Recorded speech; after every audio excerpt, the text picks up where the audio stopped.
આમ તો અમે બહાર ગયા નહીં પહેલાં જ બધું વ્યવસ્થિત ક્લીન કરીને ગઈ હતી, પણ આટલા દિવસથી ઘર બંધ હતું ને તો આવીને મેં માટલું, પ્લેટફોર્મ, ડાઇનિંગ ટેબલ એ બધું જ ઘસી ઘસીને સાફ કર્યું અને બધાને ડ્રાય ક્લીન કર્યું. બધું જ મસ્ત ક્લીન થઈ ગયું છે અને દૂધ પણ આવી ગયું છે, એટલે મેં મસાલા ચા અને ભાખરી બનાવી નાખી અને પહેલાં જ યાનાબેનને જમવા બેસાડી દીધા. યાના ચા કે દૂધ નથી ખાતી, પણ દહીં એને ભાવે છે, એટલે ભાખરી અને દહીંનું ચૂરમું એણે જમ્યું. પછી અમે નાસ્તો કર્યો. આટલા દિવસ પછી ઈડલી અને ઢોસાની જગ્યાએ આપણું ચા અને ભાખરી ખાઈને સાચે મજા પડી ગઈ. પછી મેં ચાલુ કર્યું બેગને અનપેકિંગ કરવાનું અને મારી પહેલાં તો યાના પહોંચી ગઈ. રંબુટાન અમે આવતા હતા ને તો રસ્તામાં અમે બહુ ગોઈતું, એરપોર્ટ પર આવતા હતા ત્યારે, પણ ત્યારે ન મળ્યું. હા, યાનાને બહુ જ ભાવે છે. ખાવું છે?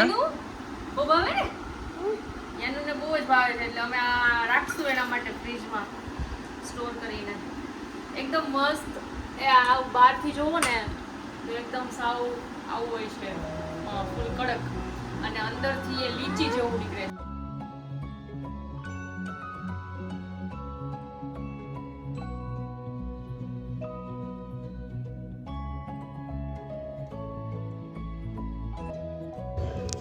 બેગનું અનપેકિંગ ચાલુ થઈ ગયું છે.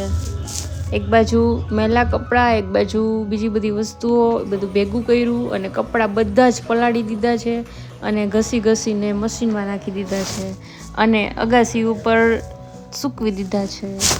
અમારી અગાસી, બાજુવાળાની અગાસી, બાલ્કની, રૂમ, ફળિયું, જ્યાં જ્યાં જગ્યા મળીને બધી જ જગ્યા યુટિલાઇઝ કરી દીધી છે. અને આજે સન્ડે અને વોશિંગ ડે બનાવીને આખા દિવસમાં બધા જ કપડાં ધોઈ નાખ્યા છે. મસ્ત તડકો હતો એટલે આજે બધા કપડાં સુકાઈ ગયા છે અને એને સંકેલવા બેસી ગયા છીએ. યાનાબેનને બીજી બાજુ વ્યસ્ત કરી દીધા છે. તો બધા જ કપડાં વ્યવસ્થિત સંકેલાઈ ગયા છે અને ઇસ્ત્રીના કપડાં મેં અલગ રાખી દીધા છે. ટાઈમ મળશે ત્યારે એનો વારો આવશે અને બધાને પોતપોતાની જગ્યાએ મૂકી દીધા છે.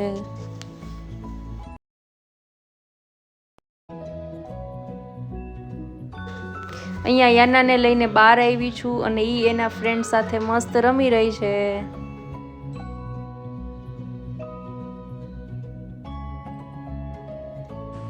તો આ બે સાડીઓ લીધી છે. આ ત્યાંની ફેમસ છે, સાઉથ ઇન્ડિયાની, સાઉથ કોટન અને કહેવાય લગભગ તો, અને આ પણ પ્યોર કોટન છે. તો મારા માટે આ બે સાડીઓ લીધી છે. બીજું કેરલાના મસાલા ફેમસ છે, તો આ બધા મસાલા લીધા છે ઘર માટે. આ પ્યોર કોકોનટ ઓઇલ, પછી સાંભાર મસાલો, ચાનો મસાલો, આ બધી જ મસાલાઓ લીધા છે. આવા ઘણા બધા પેકેટ લીધા છે. એમાં 5 કે 6 ટાઈપના મસાલા આવે છે બધાના ઘરે આપવા માટે. પછી ફ્રીજ મેગ્નેટ, ઓફકોર્સ જ્યાં જઈએ ત્યાંથી ફ્રીજ મેગ્નેટ તો લાવીએ જ. તો આવી બેઝિક નાની નાની વસ્તુઓ લીધી છે મેમરીઝ માટે. આમ પણ અમે ક્યાંય પણ ફરવા જઈએ ને તો એટલી બધી શોપિંગનો અમને શોખ નહીં, લાઈક એમાં ટાઈમ ન વેસ્ટ કરીએ. જે જગ્યાનું કંઈક ફેમસ હોય તો બસ એ લઈ લઈએ. મને ફ્રીજ મેગ્નેટનો ખાસ શોખ છે, તો એ મેં ભેગા કર્યા છે જ્યાં જ્યાં અમે ગયા છીએ ને ત્યાંના. અને બાકી કોઈ માટે કંઈક નાની નાની વસ્તુઓ લઈ લઈએ. આ વખતે હું બધા ઘર માટે મસાલાના પેકેટ્સ લાવી છું. ત્યાંના મસાલા યાના સૂતી છે ને તો અત્યારે મારી પાસે ટાઈમ છે, એટલે ફ્રી થઈને હું બેસી જઈશ વ્લોગ એડિટ કરવા માટે. એટલે આના પછી મારો કેરલા ટ્રીપ પાર્ટ 2 આવવાનો છે, તો એ જોતા રહેજો. અને જો વિડીયો ગમે ને તો ચેનલને લાઈક અને સબસ્ક્રાઈબ કરજો.